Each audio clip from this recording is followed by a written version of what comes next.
Saudara-saudari terkasih, di dalam nama Tuhan kita Yesus Kristus, atas nama Majelis Jemaat kami menyambut saudara-saudari dengan shalom dan selamat hari Minggu. Kita akan memasuki ibadah kita. Mari siapkan hati, jiwa, dan pikiran kita untuk datang memuji dan menyembah Allah kita. Kita rasakan kehadiratnya di tengah-tengah kita semua.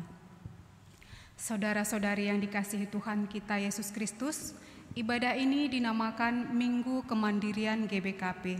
Ibadah ini mengingatkan kita akan penyertaan Tuhan terhadap gerejanya GBKP yang sudah mandiri selama ini. Usia ini membuktikan bahwa GBKP semakin dewasa dalam panggilannya sebagai gereja. Namun demikian, gereja Tuhan harus tetap memperbaharui dirinya agar gereja mampu memperbaharui dunia. Mari kita siapkan hati dan pikiran kita untuk menghadap Tuhan. Kita akan memuji dan memuliakan nama Tuhan, walaupun dalam minggu ini kembali kita belum bisa beribadah bersama-sama di rumah Tuhan, tapi biarlah nama Tuhan Yesus tetap kita muliakan dimanapun kita berada. Mari kita puji, kita sembah Dia, sebab Dia layak untuk kita puji dan kita sembah, bahwa Yesus adalah Tuhan dan Juru Selamat kita. Mari saudara, kita bernyanyi, pujilah aku Tuhan, cobalah aku Tuhan.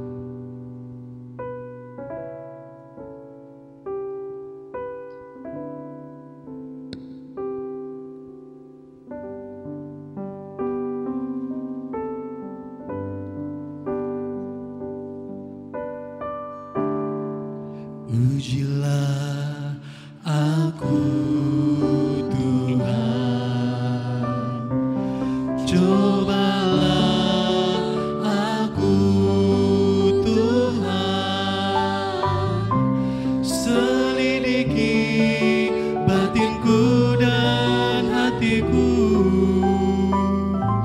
mataku tertuju padamu. Aku cinta padamu Tuhan, aku rindu hadirat-Mu Tuhan, aku ingin selalu dekat padamu, menikmati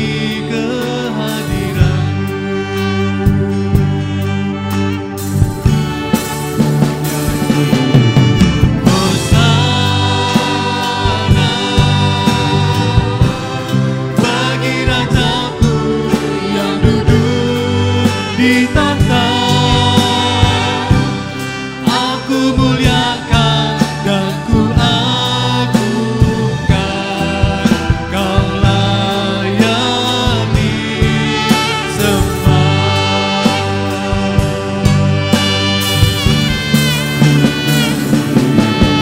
Hosana bagi Rajaku yang duduk di tahta. Aku muliakan dan ku agungkan, Kau layani sembah. Aku cinta padamu Tuhan, aku rindu hadirat-Mu Tuhan. Aku cinta padamu Tuhan, aku rindu hadirat-Mu Tuhan, aku ingin selalu dekat padamu, menikmati kehadirat-Mu.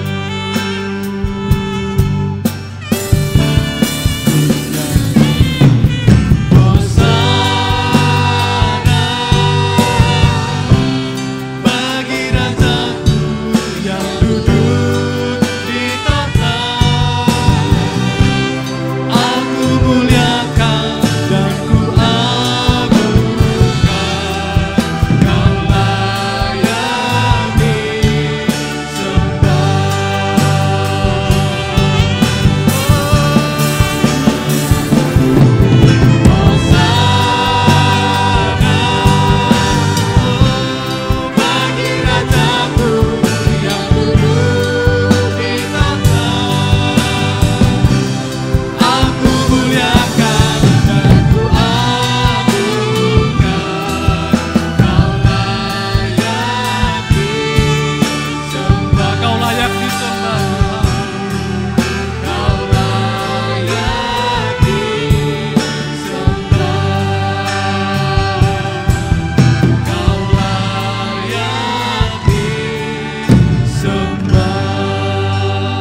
Ibadah ini ada di dalam nama Allah Bapa yang memelihara gerejanya, di dalam nama Yesus Kristus Kepala Gereja, dan di dalam nama Roh Kudus yang menyertai perjalanan gerejanya. Pertolongan kita adalah di dalam nama Allah Bapa, Anaknya Yesus Kristus dan Roh Kudus. Amin.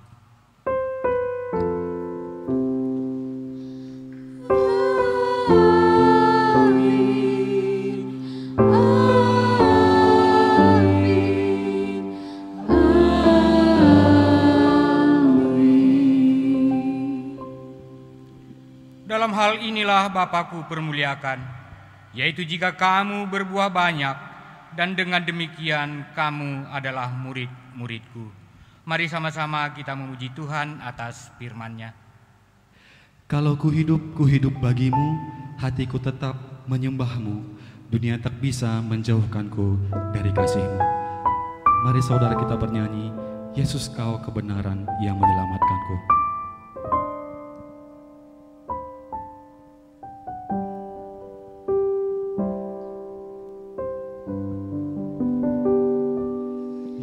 Yesus Kau kebenaran yang menyelamatkanku. Kau memberikanku hidup dan pengharapan.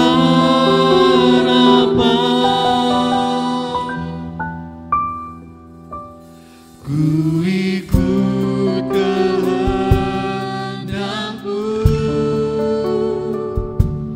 ku perlu anugerah-Mu, ku nyatakan janji-Ku kepadamu.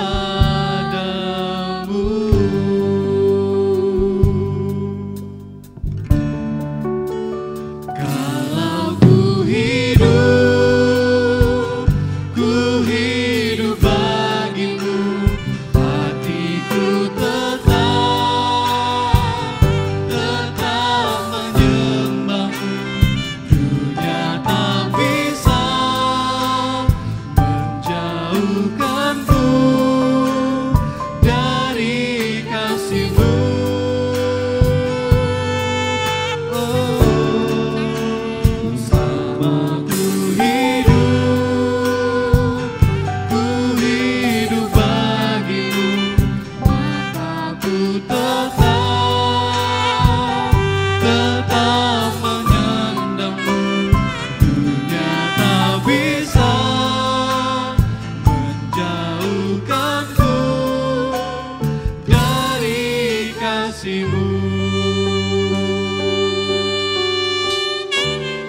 Karya Tuhan terhadap gereja. Allah telah memberikan berbagai anugerah kepada kita semua bagaikan satu tubuh, di mana Kristus sebagai kepala dan kita adalah anggota-anggotanya. Kesatuan tubuh Kristus inilah yang menjadi kekuatan gereja untuk melakukan kebaikan bagi dunia ini. Mari bersama-sama kita memuji Tuhan. Mari kita puji Tuhan karena Dia telah memberikan berbagai anugerah dan talenta kepada kita untuk bisa melayani Tuhan. Kita katakan, Dia sungguh baik, Dia sangat baik, Yesus Dia baik bagiku.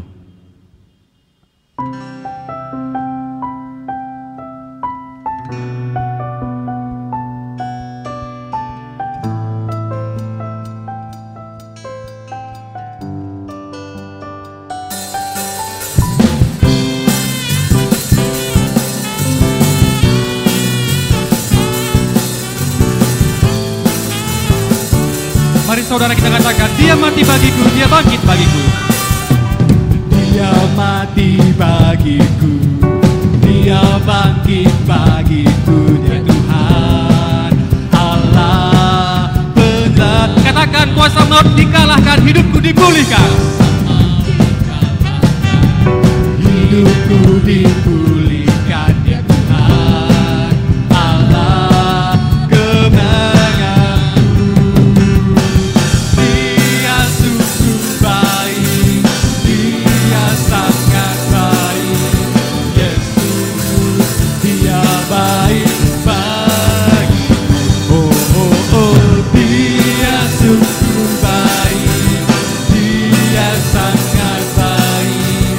Yesus Dia baik bagiku.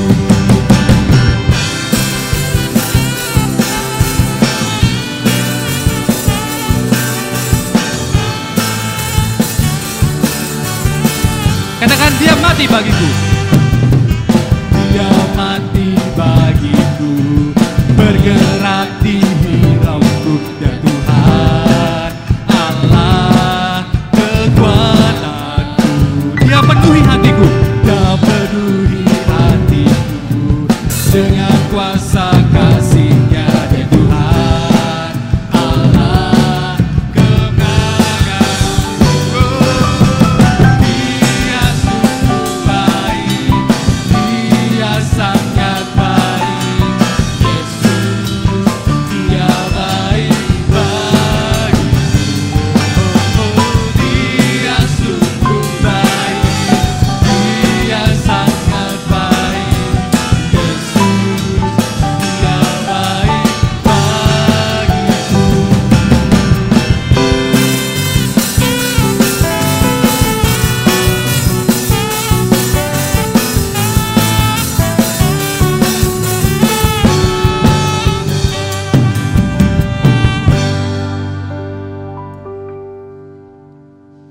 Hidup jemaat dalam perjalanan gereja. Allah telah mengaruniakan berbagai anugerah kepada kita yang memperlengkapi kita untuk melakukan kebaikan bagi dunia ini. Sudahkah kita menggunakan karunia Allah tersebut menjadi berkat bagi sesama serta menjadi pengikat yang baik di antara anggota tubuh Kristus?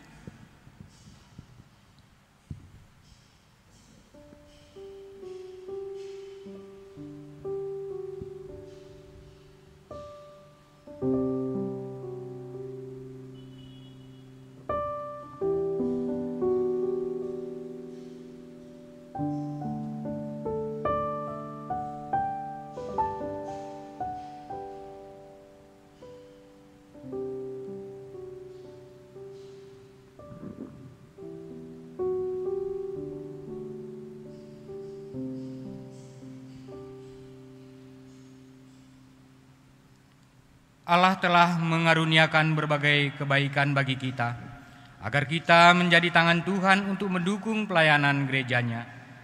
Sudahkah kita memberi diri selama ini untuk mendukung pelayanan gerejanya?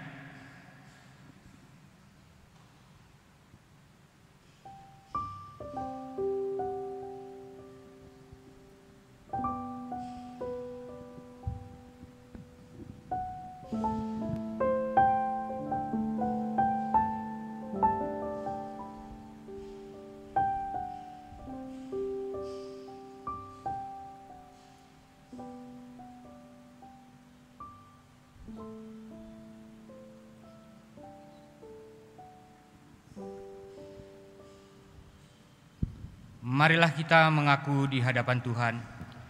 Ya Tuhan, kami mengaku belum sepenuhnya mempergunakan karunia-Mu untuk memuliakan nama-Mu dan kebaikan gereja-Mu, sehingga kelemahan kami turut mempengaruhi lambatnya perkembangan gereja-Mu. Ya Tuhan, ampunilah kami.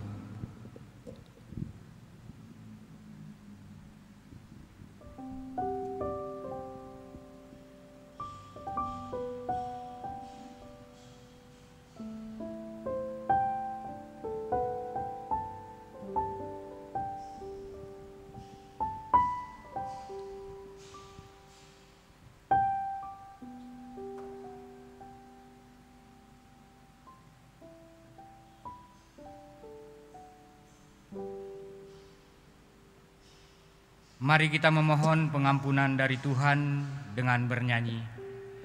Sambil kita memohon pengampunan dari Tuhan, tunduk dalam penyesalan, biarlah Tuhan yang tolong kita dan mengampuni kita.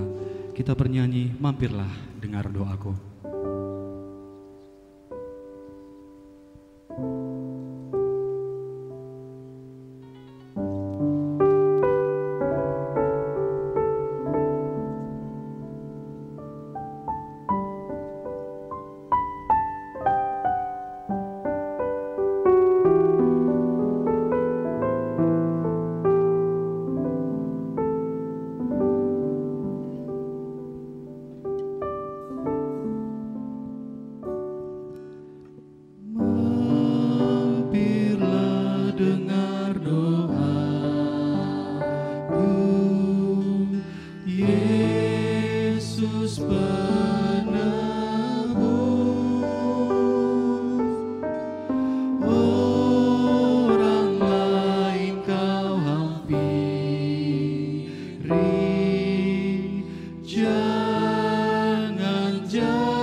Pengampunan dosa.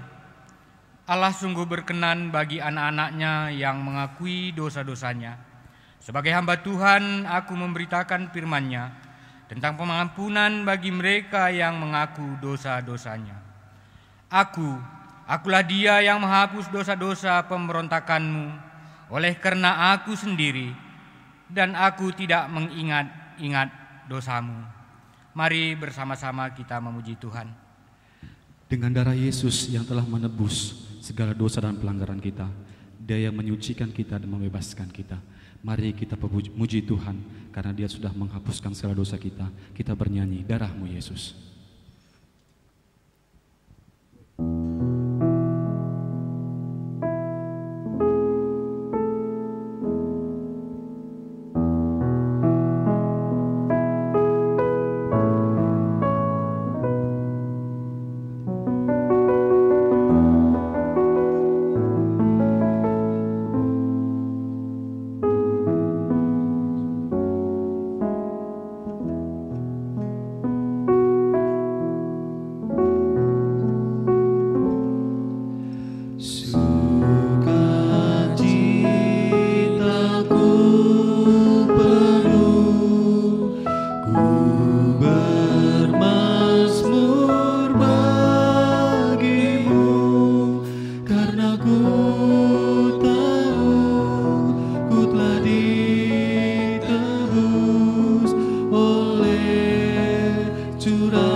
Ku memuji nama-Mu.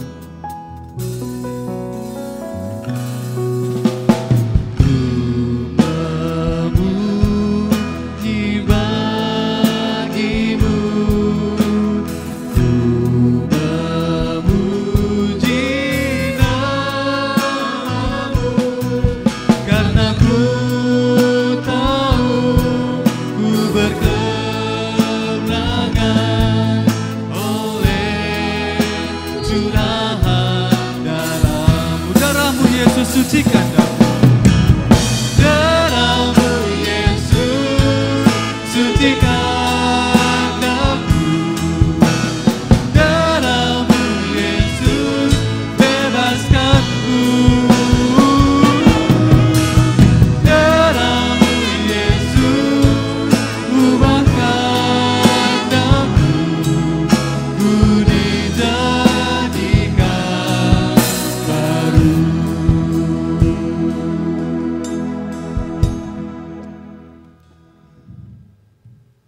Bapak, Ibu, Saudara terkasih, sampailah kita kepada pembacaan firman Allah bagian yang pertama yang diambil dari kitab Mazmur 119 ayat 57 sampai 64 yang akan kita bacakan secara antiponal. Kaum bapak akan membacakan ayat ganjil dan seterusnya kaum ibu membacakan ayat genap. Mazmur 119 ayat 57 ayat 64. Bagianku ialah Tuhan, aku telah berjanji berpegang pada firman-firman-Mu. Aku memohon belas kasihan-Mu dengan segenap hati, kasihanilah aku sesuai dengan janji-Mu.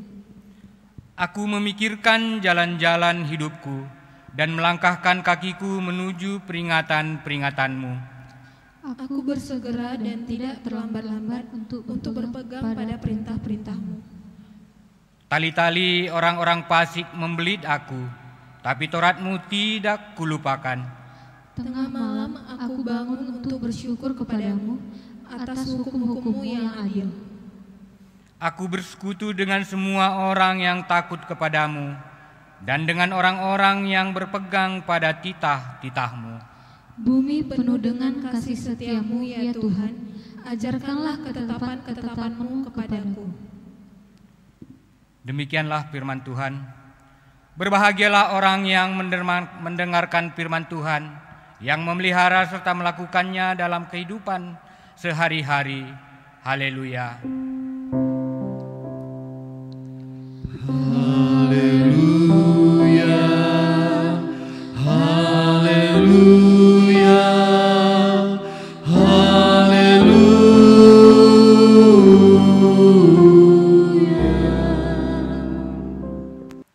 Sebelum kita mendengarkan firman Tuhan, mari kita berdoa sekali lagi. Bapa kami yang ada di surga, kami mengucap syukur kepadamu Tuhan. Kalau hari ini pun Engkau masih memberikan kesempatan kepada kami untuk bersama-sama merenungkan firman Tuhan. Kami mohon belas kasihan Tuhan, supaya Roh Kudus bisa menginsapkan kami, meyakinkan kami akan kebenaran firman Tuhan ini, dan memberikan pengertian yang baru kepada kami. Walaupun mungkin sebagian kami sudah berulang-ulang mendengarkan bagian ayat firman Tuhan yang sebentar lagi kami akan dengarkan. Terpujilah Dikau Bapa, dalam nama Yesus Tuhan dan Juru Selamat kami berdoa dan mengucap syukur. Amin. Firman Tuhan yang kita renungkan hari ini diambil dari kitab 2 Petrus pasal yang pertama ayat 3 sampai ayat 8. 2 Petrus pasal yang pertama ayat ketiga sampai ayat 8, demikianlah firman Tuhan. Karena kuasa ilahinya telah menganugerahkan kepada kita segala sesuatu yang berguna untuk hidup yang saleh oleh pengenalan kita akan Dia yang telah memanggil kita oleh kuasa-Nya yang mulia dan ajaib. Dengan jalan itu Ia telah menganugerahkan kepada kita janji-janji yang berharga dan yang sangat besar, supaya olehnya kamu boleh mengambil bagian dalam kodrat ilahi dan luput dari hawa nafsu duniawi yang membinasakan dunia. Justru karena itu, kamu harus dengan sungguh-sungguh berusaha untuk menambahkan kepada imanmu kebaikan, dan kepada kebajikan pengetahuan, dan kepada pengetahuan penguasaan diri, kepada penguasaan diri ketekunan, dan kepada ketekunan kesalehan, dan kepada kesalehan kasih akan saudara-saudara, dan kepada kasih akan saudara-saudara, kasih akan semua orang. Sebab apabila semuanya itu ada padamu, dengan berlimpah-limpah, kamu akan dibuatnya menjadi giat dan berhasil dalam pengenalanmu akan Yesus Kristus Tuhan kita. Sejauh inilah pembacaan firman Tuhan. Saudara-saudaraku yang saya kasihi dalam nama Tuhan Yesus, sebelum saya melanjutkan firman Tuhan ini, saya memperkenalkan nama saya, Pendeta Antoni Tarigan, istri saya Berune Baho, anak kami dua, yang pertama namanya Timothy, dia sedang kuliah di Bandung, dan yang kedua namanya Tessa, dia baru tamat kelas 3 SMA dan sekarang sedang ujian untuk masuk SBMPTN. Kami melayani di Gereja Kristen Muria Indonesia GKMI, anggota PGI di daerah Pokok Mangga. Saudara-saudara, tema yang kita akan renungkan hari ini diambil khususnya dari ayat 8, tentu saya akan bacakan. Sebab apabila semuanya itu ada padamu dengan berlimpah-limpah, kamu akan dibuatnya menjadi giat dan berhasil dalam pengenalanmu akan Yesus Kristus Tuhan kita. Saudara-saudara, dalam terjemahan bahasa daerah kita, bahasa Karo, sedikit diterjemahkan berbeda dan saya sudah selidiki dalam bahasa aslinya. Menurut saya lebih condong ke dalam bahasa Karo, dikatakan kalau semuanya itu ada padamu dengan berlimpah-limpah, maka pengenalanmu kepada Tuhan itu hidup dan berbuah. Kalau semuanya itu ada padamu dengan berlimpah-limpah, maka pengenalanmu kepada Tuhan itu dikatakan hidup dan berbuah. Saudara, semua orang Kristen kalau ditanya, semua mengatakan mengenal Allah. Tetapi kadar pengenalan seseorang tentang Allah tentu berbeda satu dengan yang lain. Kalau saya tidak salah, mengenal itu dalam bahasa aslinya itu namanya ginosko. Ginosko itu sebenarnya arti dasarnya adalah hubungan antara suami istri yang baru menikah. Jadi sebenarnya pengenalan akan Allah atau mengenal Allah itu adalah seperti intimnya hubungan suami istri yang baru menikah. Jadi pengenalan orang kepada Allah sebenarnya menurut standar Alkitab adalah begitu intim, begitu dalam, bahkan dalamnya seperti hubungan suami istri. Tidak ada rahasia, tidak ada yang ditutup-tutupi. Saudara-saudara, seandainya saya tanya jemaat ini, suami istri, kenalkah ibu dengan suaminya? Atau kenalkah bapak dengan istrinya? Semua jawabnya pasti kenal.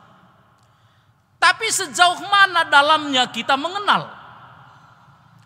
Tentu orang yang sudah lama menikah dan yang baru menikah, pengenalannya itu sangat berbeda.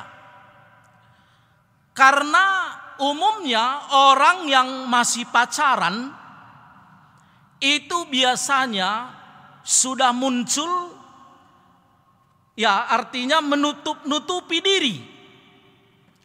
Maka sebenarnya pemuda-pemudi itu sepanjang pengamatan saya, kalau dia bergaul masih umum, belum ada pacarnya, semua menunjukkan aslinya. Tapi begitu dia sudah masuk pacaran, umumnya ada yang ditutupi. Kalau datang pacarnya misalnya calon suaminya bisa memasang bunga di meja pun 15 menit. Saya masih ingat waktu jemaat kami banyak pemuda, belum ada pacaran di situ. Kadang-kadang dalam minggu-minggu tertentu atau bulan-bulan tertentu kami buat pertemuan, ada seorang majelis punya kebun rambutan, muda-mudi ada 100 orang. Tahu, anak gadis karena nggak ada pacarnya di situ, makan rambutan itu langsung dari mulutnya. Tapi begitu dia sudah berpacaran, buka rambutan, Ini sudah berbeda. Tentu bagi Bapak Ibu hari ini yang sudah lama menikah, suara sepatu istrinya pun dari luar datang, sudah tahu dia pasti istrinya. Tapi kalau yang baru, apalagi dulu pacarannya banyak ditutup-tutupi, banyak penyesuaian. Seperti inilah kita dengan Allah itu. Kalau ingin kita mengenal Allah itu dengan hidup, berbuah, kalau saya tidak salah, ada 7 kualifikasi yang ada pada orang itu. Kalau 7 ini ada pada kita, itulah yang dinyatakan hidup dan berbuah. Dalam terjemahan bahasa Indonesia, giat dan berhasil. Yang pertama dikatakan, tambahkanlah kepada imanmu kebajikan. Kualifikasi yang ada pada seseorang yang pertama sekali adalah iman. Iman ini berhubungan dengan Allah. Iman ini berarti soal hubungannya pribadi dengan Allah. Iman ini satu anugerah. Tapi iman ini adalah pemberian Allah, hubungannya dengan Allah secara pribadi, dan itu adalah anugerah yang terbesar bagi manusia. Ini yang pertama. Orang yang beriman itu berarti orang yang sudah yakin pemberian Allah terbesar dalam hidupnya, itulah Yesus yang menyelamatkan. Sehingga orang yang beriman itu sebenarnya adalah orang yang sudah meyakini sungguh bahwa dia memiliki keselamatan itu. Itu orang yang beriman. Tentu orang yang beriman seperti itu tidak cukup dalam arti kehidupannya sehari-hari bahwa dia tanda mengenal Allah. Saudara, kalau ada penjahat memakai jubah pendeta, dia bukan pendeta. Bisakah penjahat memakai jubah pendeta? Bisa.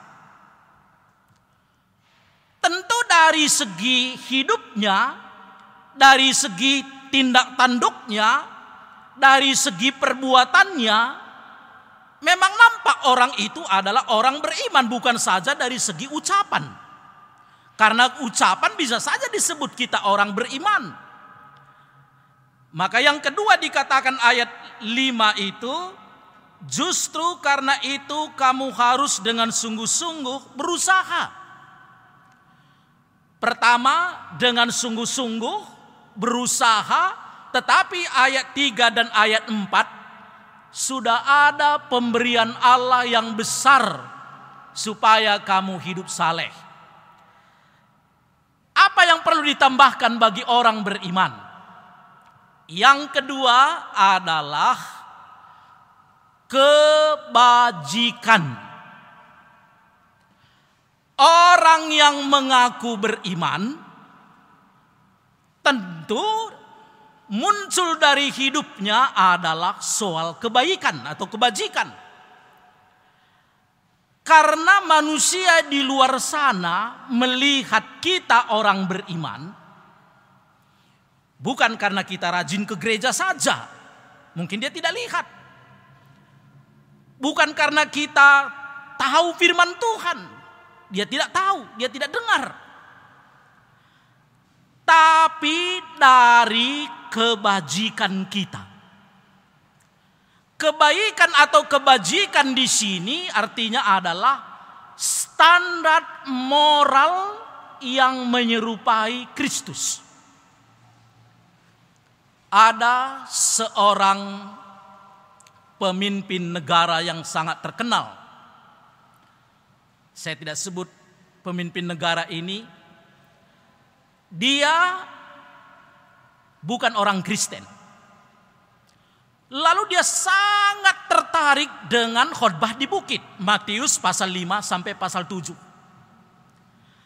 Tetapi sampai matinya pemimpin negara ini tidak pernah mengakui dirinya mau menjadi orang Kristen. Apa dikatakannya? Khotbah di bukit ini adalah salah satu standar moral yang terbaik di dunia. Tapi saya sangat kecewa karena orang Kristen tidak mencerminkan standar seperti itu. Bukan kurang mantap firman Tuhan ini, saudara-saudara. Bukan kurang apa firman Tuhan ini. Tapi sering sekali orang menghujat kekristenan. Sering sekali orang tidak setuju kepada kekristenan, bahkan dia tidak tertarik kepada kekristenan, bukan karena isi firman Tuhannya tidak bagus, tapi etika, moral orang Kristen tidak sesuai. Itu maka dikatakan, tambahkanlah kepada imanmu kebajikan. Berarti kebajikan itu adalah kualifikasi yang kedua. Moral, saudara-saudara. Bukan moral itu yang menghasilkan iman. Tapi kalau kita memiliki imanlah, akhirnya keluar moral kita, etika kita, sikap hidup kita yang lebih baik. Sehingga kita jalan saja atau berbicara dengan orang lain tahu, oh ini orang Kristen.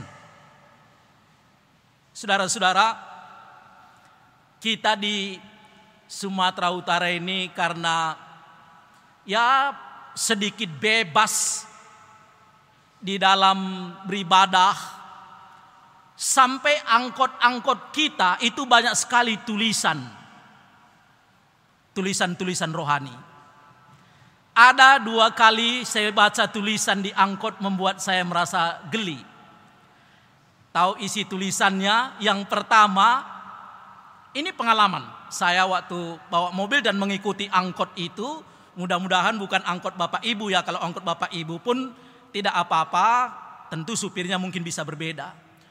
Tulisannya adalah Allahku luar biasa. Tapi lampu merah diterobos. Dan tidak ditilang polisi, mungkin dilihat di belakang, Allahku luar biasa. Dan satu lagi dikatakan adalah mujizat itu nyata. Bisa bayangkan? Dia langgar lalu lintas, peraturan lalu lintas, tidak ditangkap polisi, jangan-jangan dianggapnya itu mujizat. Besar ditulis, mujizat itu nyata. Kekristenan kan bukan soal lambang-lambang, bukan soal simbol, tapi kekristenan ini kan dari hati. Kalau hatinya sudah dirubah dan memang dia punya iman, tentu etikanya, moralnya akan naik, akan berubah walaupun tidak langsung sempurna sampai menyerupai Tuhan Yesus. Itu yang kedua. Dan yang ketiga dikatakan, dan tambahkanlah kepada kebajikan itu pengetahuan. Pengetahuan di sini bukan soal saintek, bukan. Tapi pengetahuan di sini adalah soal pengetahuan akan Allah. Pengenalan akan Allah. Ada satu channel YouTube, teman ada di Purwokerto, hubungi saya, dia katakan saya mau mewawancari Bapak, bagaimana cara mendidik anak supaya hidup sesuai dengan firman Tuhan. Ya saya belum berani, anak saya menurut saya juga belum punya standar kerohanian yang sangat baik. Boleh diganti judulnya, saya bilang, ya. Saya buat judulnya dan dia setuju, yaitu Pandangan Alkitab bagaimana cara mendidik anak. Saudara, saya katakan karena diwawancarai, sering sekali kita memperhatikan anak kita hanya dua segi. Segi pertama soal fisik. Bagaimana supaya anak saya sehat, cukup gizi, dan lain sebagainya. Itu kita berjuang mati-matian. Yang kedua, soal pendidikan. Kita orang Batak, khususnya orang Karo. Pendidikan berjuang mati-matian supaya anak kita sekolah setinggi-tingginya. Ngutang pun mau, jual tanah pun mau, supaya anak sekolah. Itu baik. Tapi sayang, ada satu lagi sebenarnya yang terpenting. Soal kerohanian supaya anak kita mengenal Allah, mengenal firman Allah. Saya pendeta. Tapi dalam rumah tangga bukan pendeta di gereja, pendeta pertama. Saya berkata kepada bapak-bapak, bapak-bapaklah hari ini pendeta pertama di rumah supaya anak kita bisa mengenal Allah, bisa mengenal firman Tuhan. Itu maka dikatakan tambahkanlah kebajikan itu pengetahuan akan Allah, pengenalan akan Allah, pengenalan akan firman Tuhan. Kita berani leskan anak kita matematika, fisika, kimia, biologi dan yang lain, bahasa Inggris. Habiskan jutaan. Di mana kita pernah Bapak Ibu, keluarga hari ini berani meleskan anak kita firman Tuhan? Jangan heran hari ini kita akan menuai nantinya yang sangat mengerikan anak-anak kita akhirnya. Kalau firman Tuhan tidak ada di dalam, akhirnya bisa 8 jam satu hari main game. Itu menyedihkan. Akhirnya kita akan menuai generasi yang sangat menyedihkan di kemudian hari. Karena apa? Karena nggak ditambahkan pengenalan akan Allah. Pernah diteliti oleh beberapa gereja di Korea, mengapa orang Israel adalah orang yang paling pintar di dunia. Mungkin secara teori dunia bisa banyak dikemukakan. Tapi rupanya gereja di Korea itu menemukan prinsip orang Israel. Bahwa mulai dari kecil, Ulangan pasal 6 itu dikatakan, didiklah anakmu firman Tuhan, ajar mereka waktu kamu tidur, waktu kamu duduk, waktu kamu di rumah, waktu kamu berjalan dan lain sebagainya. Ajar firman Tuhan. Sehingga kalau firman Tuhan itu ada di hati anak-anak, ada di otaknya, potensi kepintaran itu akan bangkit. Dan potensi membuat bodoh itu akan disingkirkan. Sampai hari ini, pasti orang Israel paling pintar. Selain dia adalah bangsa yang diberkati Tuhan. Tapi memang dia bertobat atau tidak bertobat, orang Kristen sungguh-sungguh atau tidak, firman Tuhan itu diajarkan mulai dari kecil. Dan umur 13, ada namanya bagi orang Israel namanya bar mitzvah. Bar itu anak, mitzvah itu Taurat, anak Taurat. Umur 13 harus belajar firman Tuhan. Ini kita kadang-kadang menyedihkan. Anak tanya firman Tuhan sama bapaknya, sama ibunya. Oh, saya nggak tahu, tanya guru sekolah minggumu. Kalau anak bandel yang salah guru sekolah minggu, yang salah pendeta. Saudara-saudaraku, ini yang ketiga. Yang keempat dikatakan ayat 6, dan kepada pengetahuan penguasaan diri. Kualifikasi yang keempat adalah penguasaan diri.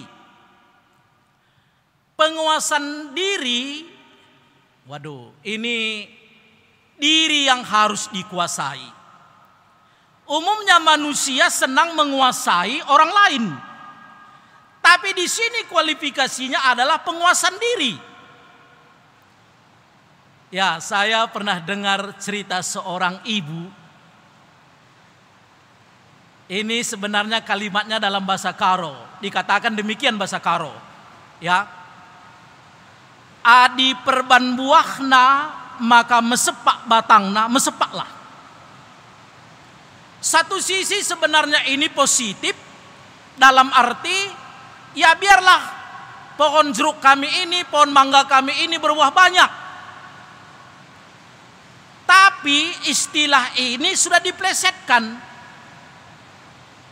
Kalau gara-gara enaknya makan membuat sakit, lebih baik sakit. Coba kita lihat di pesta. Ya, sekarang masa Covid ini kita jarang pesta.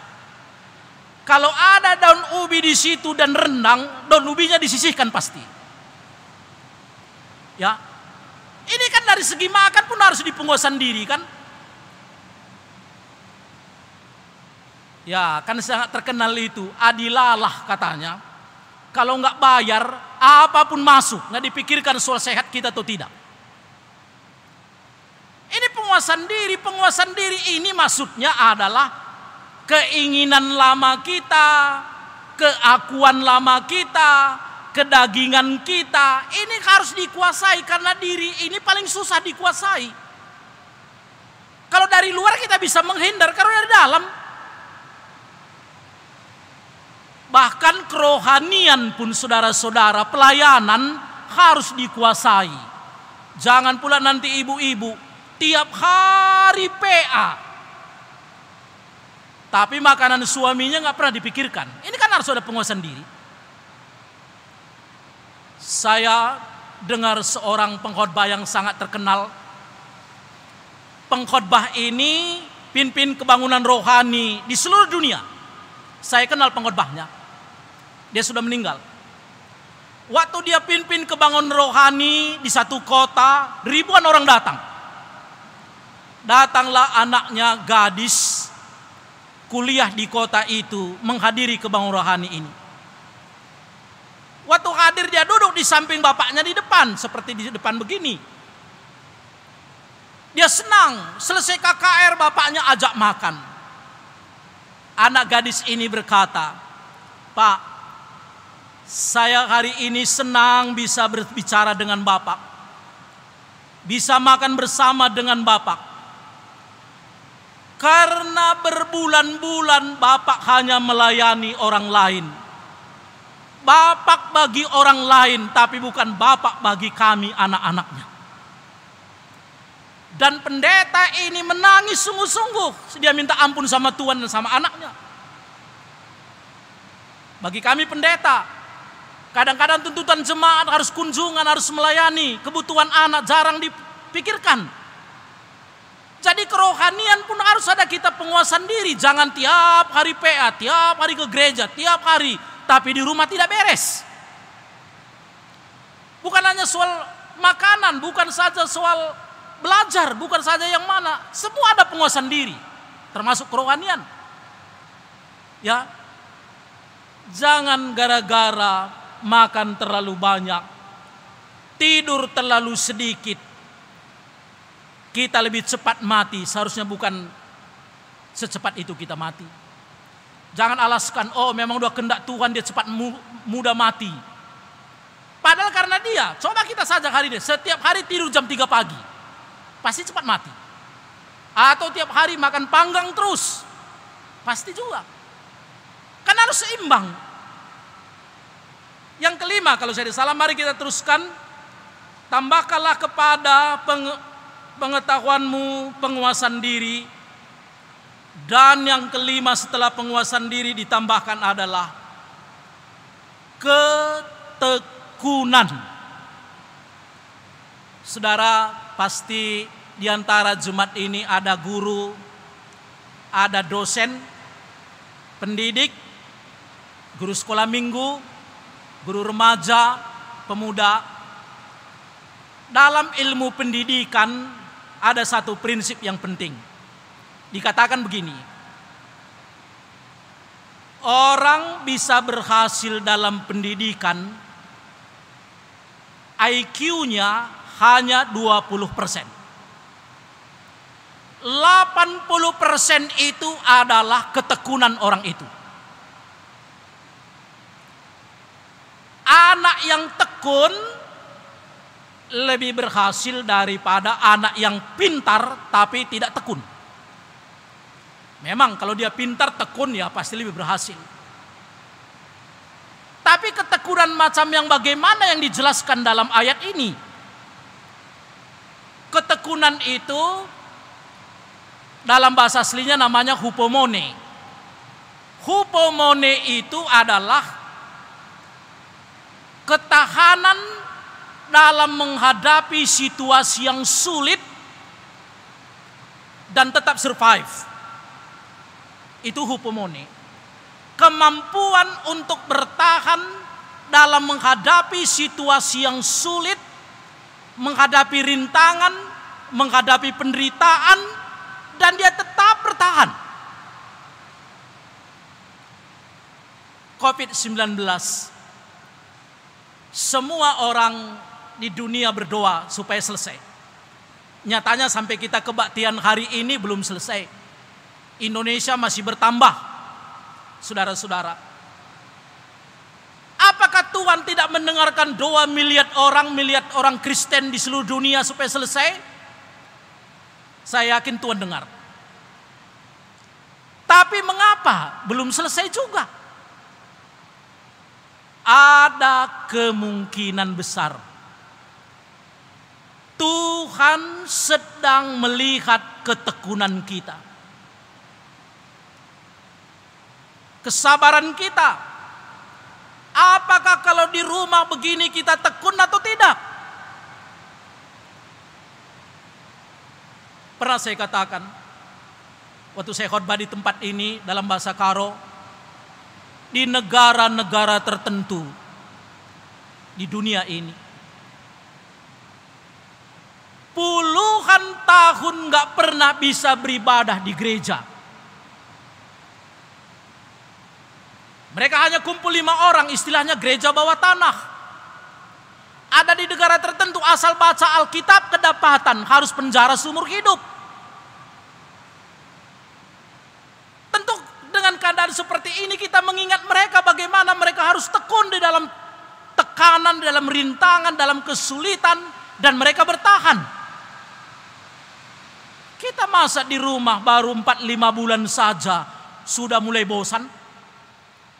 Dan ini kesempatan bagi Bapak Ibu, bagi saudara-saudaraku untuk bergabung dengan keluarga yang selama ini kita sibuk untuk bisa belajar Alkitab bersama, berdoa bersama.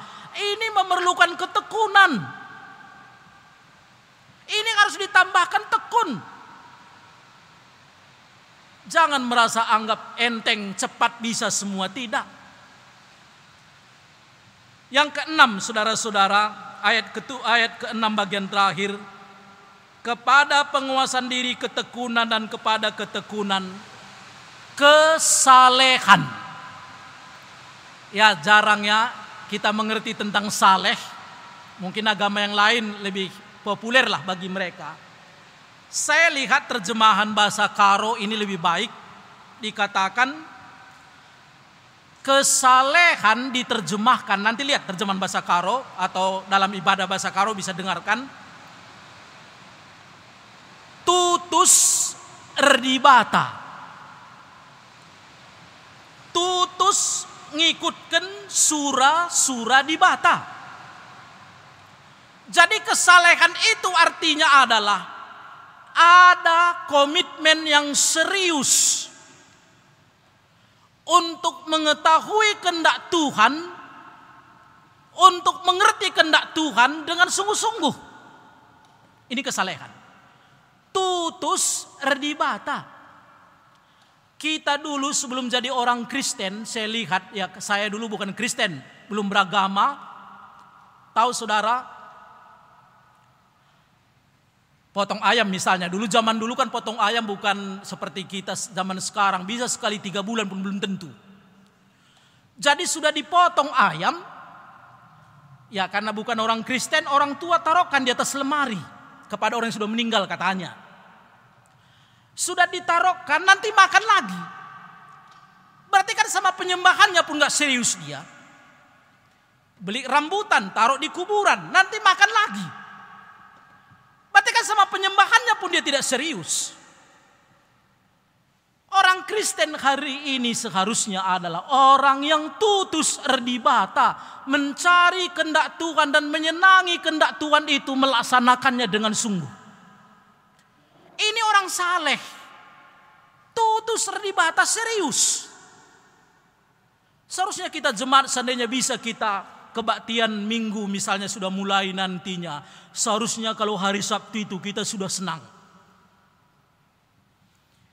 Ya, coba kalau misalnya ada penyanyi terkenal datang ke tempat kita, berlomba kita semua duduk di depan, bayar mahal pun mau, dan tidak mau pulang sebelum artisnya pulang. Ini banyak orang Kristen, tapi tentu bukan saudara, maksud saya bukan jemaat ini. Jemaat ini kan baik-baik semua. Datang paling awal, pulang paling cepat. Ini di daerah kami sana. Dan datang, coba kalau datang dia ke gereja, pertama sekali dilihatnya penerima tamu, dikritik penerima tamunya. Penerima tamunya pun tidak senyum. Ini kritik yang pertama. Begitu dia masuk ke gereja, ada vokal grup, nadanya pun fals. Begitu dilihatnya pemimpin pujian, bertele-tele pujiannya. Begitu dia dengarkan khotbah, panjang kali pun khotbahnya. Coba apa mau dia dapat ke gereja seperti itu? Itu bukan tutus erdibata. Tutus erdibata seharusnya sudah kita persiapkan semua. Itu orang saleh. Dan yang keenam, dan saya kira ada dua hal lagi yang penting. Dan kepada kesalehan kasih akan saudara-saudara, dan kepada kasih akan saudara-saudara kasih akan semua orang. Dimulai dengan iman, diakhiri dengan kasih. Kalau sudah dia saleh, serius untuk Tuhan, semua diperjuangkan untuk Tuhan, kasih akan saudara-saudara. Galatia pasal 6. Berbuat baiklah kepada semua orang, tapi terutama kepada saudara-saudara seiman. Tambahkanlah kasih Bapak Ibu, tambahkanlah kasih saudara-saudara, khususnya yang sesama orang percaya. Tetapi bukan saja orang percaya, kepada semua orang. Mengapa? Karena surat ini kan kepada perantau, orang Yahudi di perantauan. Mereka dipimpin oleh satu raja yang kejam. Mereka kesulitan, sangat sulit mengasihi orang yang berbuat jahat sama mereka. Tetapi Tuhan katakan lewat firman Tuhan ini, berbuat baiklah, mengasihilah, bukan saja kepada saudara seiman, tetapi kepada semua orang, termasuk yang membenci engkau. Ini bukan gampang, saudara-saudara. Tetapi inilah kualifikasi. Kalau kita dikatakan orang mengenal Allah itu dengan hidup dan berbuah, dan kualifikasi yang 7 inilah harus ada sama kita. Dan kalau yang ini ada sama kita, Alkitab katakan pengenalanmu kepada Tuhan sangat berlimpah-limpah. Pengenalanmu kepada Tuhan hidup, pengenalanmu kepada Tuhan berbuah. Dan berbuah itu terus menerus, bukan hanya sebentar, tapi sampai kita berjumpa dengan Tuhan Yesus. Tuhan Yesus memuji, memang benarlah pengenalanmu kepada saya dibuktikan dengan apa yang kamu lakukan, sikapmu, seperti yang tertulis di dalam ayat ini. Demikianlah firman Tuhan, mari kita berdoa bersama-sama. Bapa kami yang ada di surga, kami mengucap syukur kepadamu Tuhan. Kalau hari ini ada kesempatan yang sangat indah, di mana kesempatan itu kami sudah lakukan, mendengarkan suara Tuhan. Bagaimana orang Kristen yang pengenalannya kepada Allah dikatakan hidup, dikatakan berhasil, dikatakan berbuah, kalau ada 7 kualifikasi yang dia miliki. Bukan hanya punya iman, tetapi ditambahkan dengan kebaikan. Kebaikan ditambahkan dengan pengenalannya kepada Allah, pemahamannya kepada Allah, penguasaan diri, ketekunan, kesalehan, kasih akan saudara-saudara dan kasih akan semua orang. Hambamu berdoa buat semua jemaat, saudara-saudara yang mendengarkan firman Tuhan hari ini, supaya kualifikasi seperti ini kami miliki, sehingga orang nantinya akan tertarik kepada kekristenan, sehingga orang akan tertarik kepada Kristus, dan lewat sikap hidup kami orang bisa mencari Tuhan. Berkatilah kami semua yang sekarang beribadah di rumah.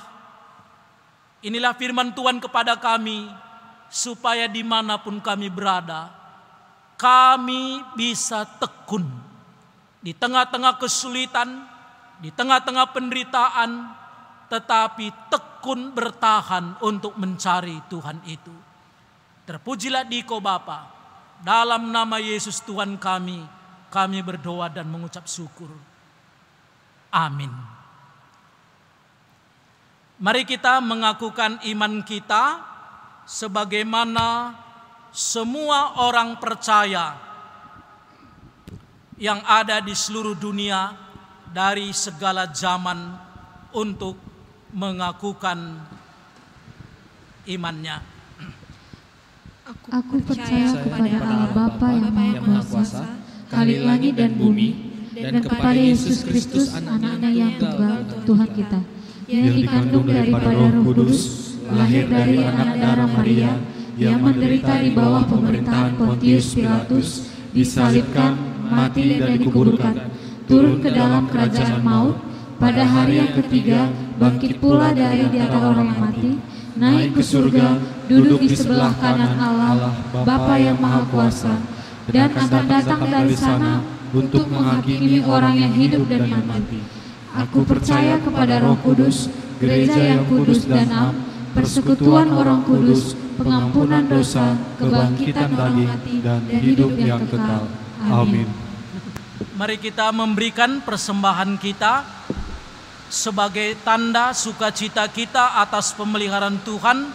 Tiba saatnya kita mengumpulkan persembahan syukur kita.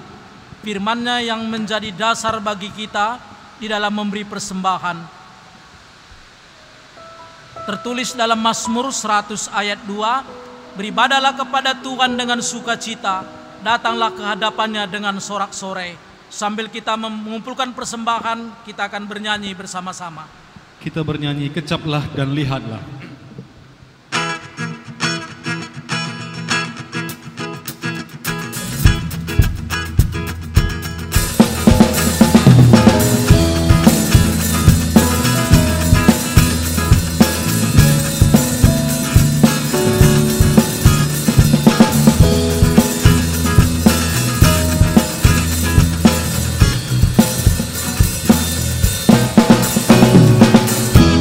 Ucaplah dan lihatlah betapa baiknya Tuhan itu. Rasakan dan nikmati kasih setia Tuhan. Ucaplah dan lihatlah betapa baiknya Tuhan itu. Rasakan dan nikmati kasih setia Tuhan, kasih setia Tuhan. Syukur bagimu Tuhan, segala hormat bagimu Tuhan. Allah yang mengasihiku, Allah yang memeliharaku.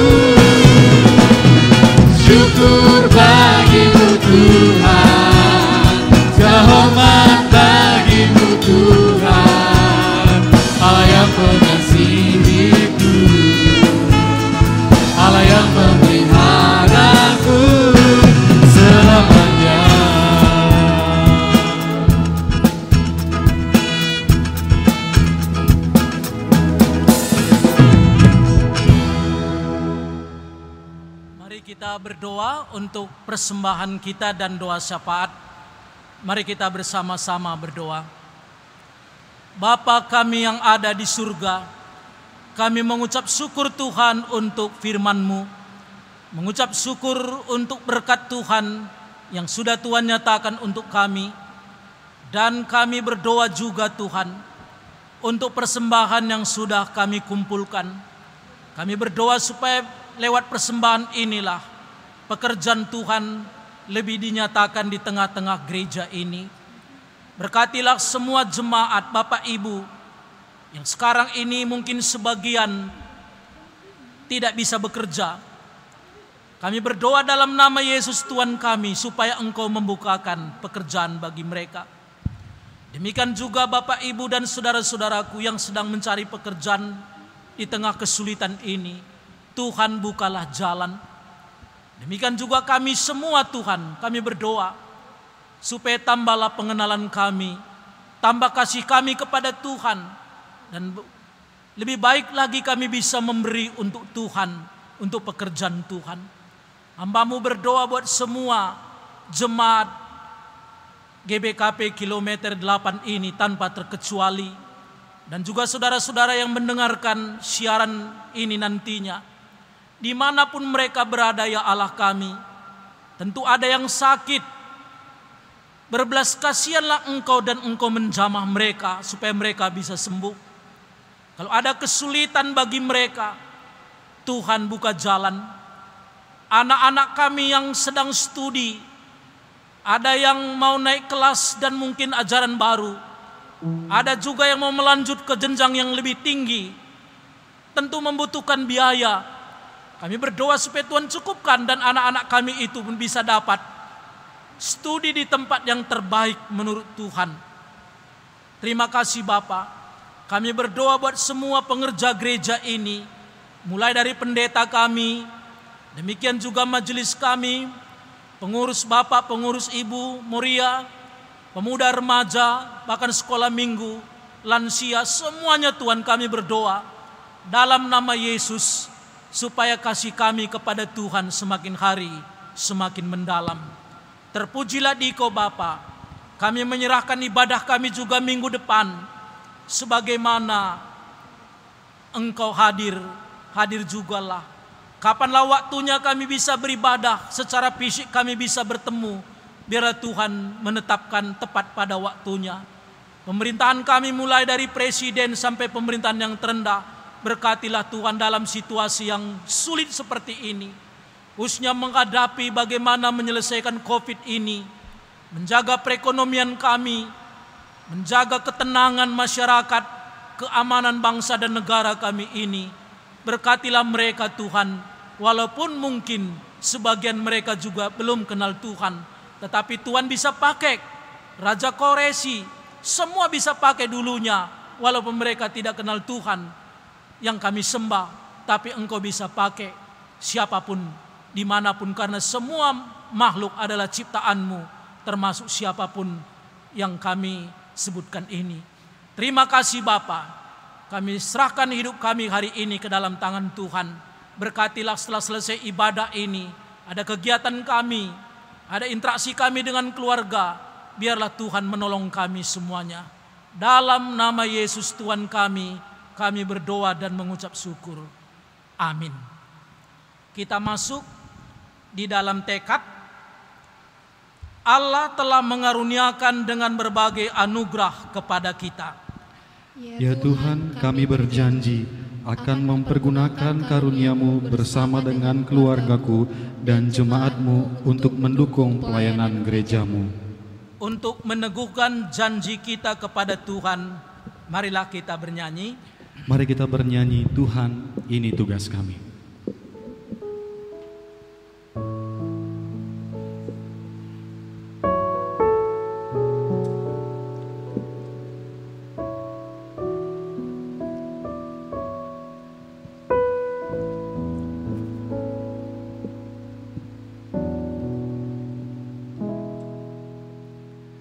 Berikan pada kami hati yang mengasihi, jiwa-jiwa yang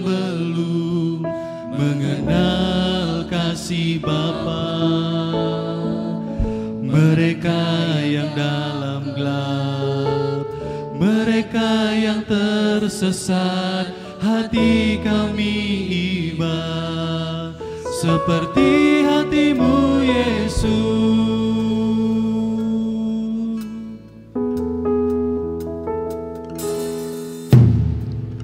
Berikan pada kami hati yang mengasihi jiwa-jiwa yang belum mengenal kasih Bapa. Mereka yang dalam gelap, mereka yang tersesat, hati kami iba seperti hati-Mu Yesus.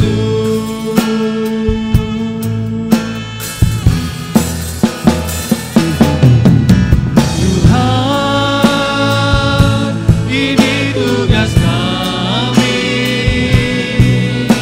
beri keberanian bagi kami. Taruhlah roh yang rela melayani dan menyenangkan hati Tuhan, itu yang ku ingini. Tuhan, ini tugas kami, beri keberanian bagi kami. Taruhlah roh yang rela melayani dan menyenangkan hati Tuhan, itu yang ku ingini. Dan menyenangkan hati Tuhan.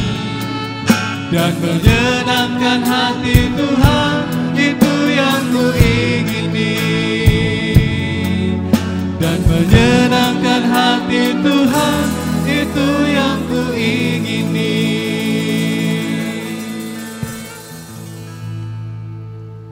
Marilah kita bersama-sama berdoa seperti doa yang diajarkan oleh Tuhan Yesus kepada murid-muridnya, yaitu doa Bapa kami. Mari kita berdoa bersama-sama. Bapa kami yang di surga, dikuduskanlah namamu, datanglah kerajaan-Mu, jadilah kehendak-Mu di bumi seperti di surga. Berikanlah kami pada hari ini makanan kami yang secukupnya, dan ampunilah kami akan kesalahan kami, seperti kami juga mengampuni orang yang bersalah kepada kami. Dan janganlah membawa kami ke dalam pencobaan, tetapi lepaskanlah kami daripada yang jahat. Karena Engkau-lah yang punya kerajaan dan kuasa dan kemuliaan sampai selama-lamanya. Amin.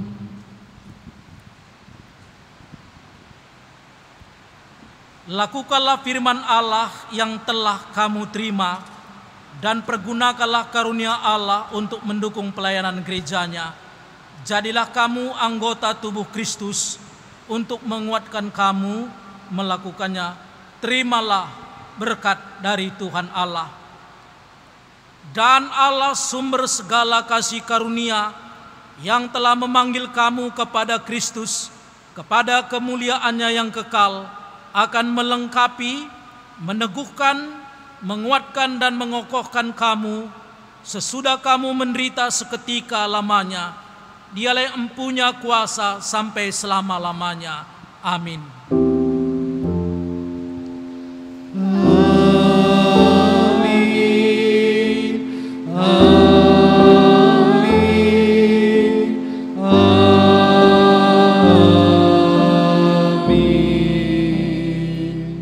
Shalom Bapak Ibu dan semua saudara-saudara, Tuhan Yesus memberkati kita semuanya.